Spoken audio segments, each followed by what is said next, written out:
Tindivanam bus நிலையம் அருகில் வேகத்தடை அமைக்க வேண்டும். திண்டிவனம் புதிய பஸ் நிலையம் அருகே உள்ள சென்னை தேசிய நெடுஞ்சாலையில் வேகத்தடை அமைக்க வேண்டும் என்ற கோரிக்கை வலுத்துள்ளது. தற்போது சென்னையிலிருந்து வரும் வாகனங்களுக்கான சாலையில் மட்டும் வேகத்தடை அமைக்கப்பட்டுள்ள நிலையில், திண்டிவனத்திலிருந்து சென்னை நோக்கிச் செல்லும் சாலையில் வேகத்தடை இல்லாததால் வாகனங்கள் அதிக வேகத்தில் செல்கின்றன. இதனால் அந்த பகுதியில் அடிக்கடி விபத்துகளும் உயிரிழப்புகளும் ஏற்படுவதாக பொதுமக்கள் கவலை தெரிவிக்கின்றனர்.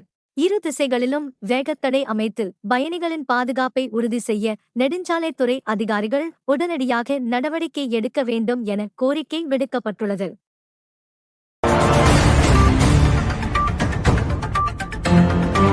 சவுக்கு தோப்பு புகை மூட்டத்தில் சிக்கிய மூதாட்டி பரிதாபமாக பலி.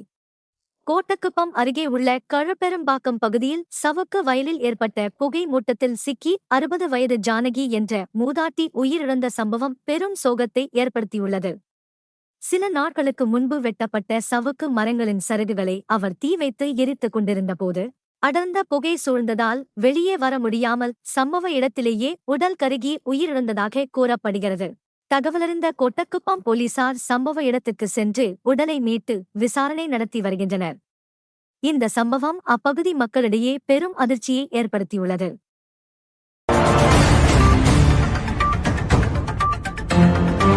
திண்டிவனத்தில் தமிழ்நாடு சத்துணவு ஊழியர் சங்கத்தின் மாநில செயற்குழு உறுப்பினர்களுக்கான பயிற்சி முகாம் நடைபெற்றது. மாநில தலைவர் சந்திரசேகரன் தலைமையில் நடைபெற்ற இந்த முகாமில் தமிழகம் முழுவதிலிருந்தும் மாநில மற்றும் மாவட்ட நிர்வாகிகள் கலந்து கொண்டனர்.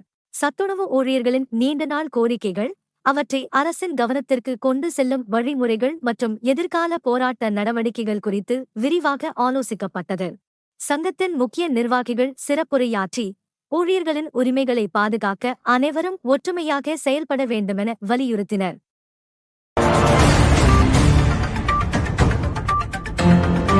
திண்டிவனத்தில் கடந்த 10 ஆண்டுகளுக்கும் மேலாக செயல்பட்டு வரும் மதுவிலக்கு பிரிவு போலீஸ் நிலையம் இன்னும் வாடகை கட்டிடத்திலேயே இயங்கி வருகிறது. போதுமான அடிப்படை வசதிகள் இல்லாததால் போலீசார் பல்வேறு சிரமங்களை சந்தித்து வருகின்றனர். நிலையத்தைச் சுற்றி விவசாய நிலங்கள் இருப்பதால் இரவு நேரங்களில் பாம்புகள் நடமாட்டம் அதிகமாக இருப்பதாக கூறப்படுகிறது.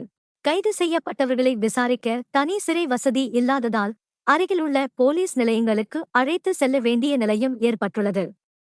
திண்டிவனம் டவுன் போலீஸ் நிலைய வளாகத்தில் அரசு காலி இடம் இருப்பதால் அங்கே புதிய சொந்த கட்டிடம் அமைக்க மாவட்ட காவல்துறை நடவடிக்கை எடுக்க வேண்டும் என கோரிக்கை வலுத்துள்ளது. மேலும் செய்திகளுக்கு திண்டிவனம் செய்திகள் சேனலை சப்ஸ்கிரைப் பண்ணுங்க.